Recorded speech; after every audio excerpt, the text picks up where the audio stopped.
Hello Googlers, thanks for joining me. You are in the right place. For my normal subscribers, I'm just going to say, you might want to pass on this one. We're going to go ahead and build a Husky storage rack here for the garage to upgrade my life a little bit, and you might not be so interested. But for the rest of you, yes, we are going to be unpacking and installing and reviewing the 90-inch by 90-inch Husky industrial heavy-duty storage rack. And even if you don't care about Audis, welcome to Figure It Outie. Hi, my name is Steve, and we're going to be turning this area behind me here into some actual usable space. I'm actually going to be breaking one of my rules of thumb for the garage today, which is everything must be mobile. Everything behind me here, and I'm talking about my Husky toolbox and my Milwaukee bench and my workstation here, they all have casters on them, and I love that because I like to move things out of the way, give myself the freedom to rearrange my space or just clean from time to time. But this storage rack will not be on casters, and that kind of makes sense because this thing is meant to hold a lot of weight. It can hold up to 9,000 pounds.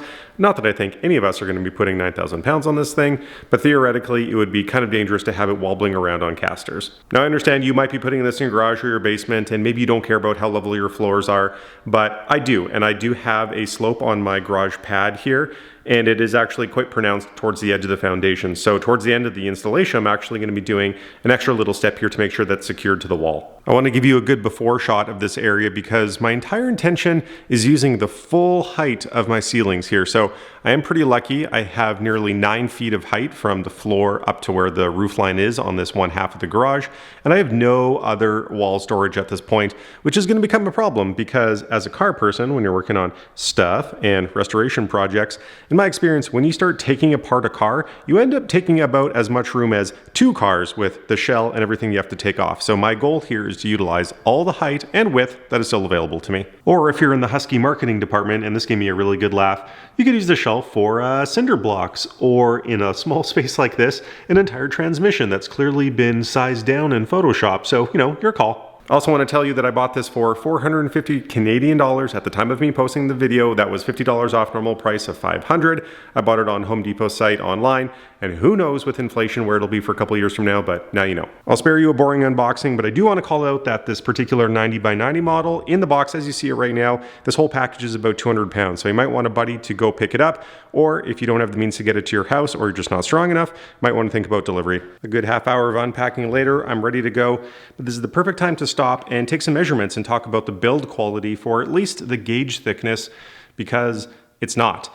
Now this is a long piece, so granted I have a lot of leverage on it, but I can easily twist this by hand. And I've taken my digital caliper, which is one of these guys here. You can measure thicknesses of items, and I've measured the gauge thickness of a whole variety of pieces that came with this kit.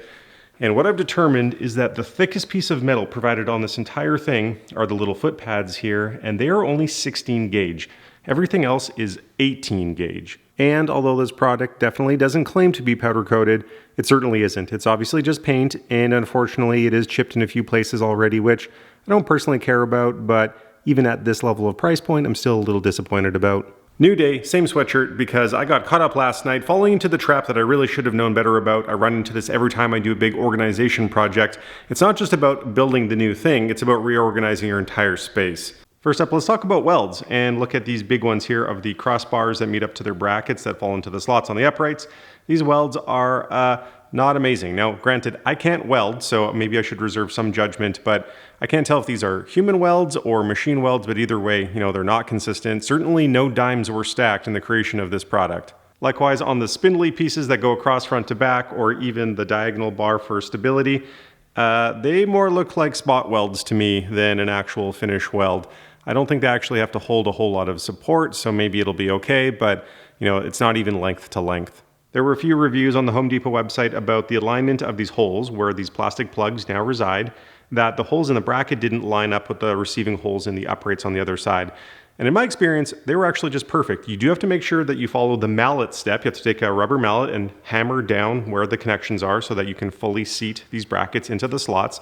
And when you do hit them down, they do settle in absolutely perfectly. However, if you do not have thumbs of steel, I did find it actually pretty useful to take a flat-edged punch like this and use it to knock them into place. Now, it's safe to say that you're looking at the storage rack because you have a large amount of storage needs, and of course, it's up to you entirely how to space your shelving, but I do want to reassure you that if you space them like I did, you have 1, 2, 3 entire levels that can hold a full-size 140-liter storage tote. If you're really trying to crunch the numbers here, just know that the interior space, so not including the uprights, is 85 inches of space to work with, which means you can get 4 of those in a single row. Now that I'm 99% done, I can talk about the shelving mesh a little bit. I want you to notice something. So there are 3 lower supports on each row. So you have one out towards the side, one in the middle, but where there is nothing in the center, to give you a little bit more rigidity for heavy items, they actually double up the bars in those sections. Now that being said, I used my digital caliper again, and these are very roughly 8 gauge rods. Now, although those double bars give you a little bit more rigidity, my only complaint is that it actually wrecks a flat surface on the top. So you actually get like a double bump here, meaning things are going to be a little uneven, or if you want to slide objects side to side, they're always going to hit these parts and get caught. Meaning, even though each shelf as designed is able to support about 1,800 pounds according to the instruction manual, if you want to put something really heavy on there, you're probably thinking about cutting out a piece of plywood and laying it edge to edge on that shelf, or even a piece of steel to really distribute that load. I'm done, totally installed, including anchoring, and I'll show you an alternate version to what I did in a second, but because my garage walls are made out of OSB, meaning I can drill into them wherever I want and anchor something with some pretty strong security, it actually just so happens though that I hit studs where the vertical pieces were lined up for exactly where studs were, but for me I just threw in a pilot, lag bolts with some washers, and pinned the shelf essentially to the wall. But otherwise, if you're going into drywall, you might want to use a toggle bolt, one of these I find to be really, really strong, or obviously if it's a concrete foundation, use a Tapcon, something like that. But there's also an option provided to you to make sure that you can anchor to the floor if that's what you wish. What you'll find on the inside of the legs on all 4 corners are provisions for what I think is about an M10 size hole, and you could just anchor it straight to your concrete. And if all you've ever been waiting for is the old shake test here, I can give you one of those too. So there's still plenty of movement, and there'd be a heck of a lot more if I didn't pin it to the wall, but this is the general rigidity you're going to get out of this. So you're at decision time now. You want to make a decision on whether you're going to buy this rack or not. And of course, there are other options out there. Granted, I'm in Canada, you might be in the States, you might have different market offerings than I do. So take this all with a grain of salt. And for the purposes of this part of the discussion, let's talk about racks that are roughly in this 90 by 90 range. I know they're not all available this large, so let's just pretend anything from 80 to 90 accounts for this conversation. The next closest comp that I found and personally elected not to go with because of the additional price that it would take to buy the shelves was actually from Uline. Now, I do like Uline products. They typically are of better quality. And when I say better, what I mean is thicker gauge steel and better finish welding. And they're typically powder coated too, not painted, which means they stand up to the test of time a little bit better. However, even though they are highly configurable, and I say that in terms of what depth that you can get for storage racks from them and width and height, they do have one that is very close to this size here, but it only comes with 3 shelves, and that already becomes a bit of a problem because that configuration is already about $100 more than what you're seeing behind me. But once you add 2 more shelves at about $150 a pop, then it gets way above the price range of this one. If you're a Canadian like myself and you have the luxury of shopping at Canadian Tire and have access to the Maximum brand, they do have a 72 by 72 inch, which is a little bit smaller, only a 4 shelf, but the construction looks very similar and it's $200 cheaper. So if you're not trying to utilize all your Maximum headspace, maybe that's an option for you. Also, I don't believe you'll find an option on Amazon. I looked high and low. I did not find a single suitable option that I'd be willing to strap to the wall. Nothing that looked nearly as high strength as this one, and certainly not of this size either. And don't get me wrong, I'm a Prime member. I'll take free shipping all day long if I can find something good, but there's not an option there either. So at the point where you're already considering this shelf and you have the space in your home or garage and you don't want to spend a whole lot of money, this is a great option. Try to get that $50 off like I did, and otherwise I think you'll be very happy in the long run. You won't be surprised to see how fast something like this fills up. Not that I'm at capacity yet, but at least everything is off the ground in the garage. I've got room to work on the cars now over the winter, and I've got some growing room in here too.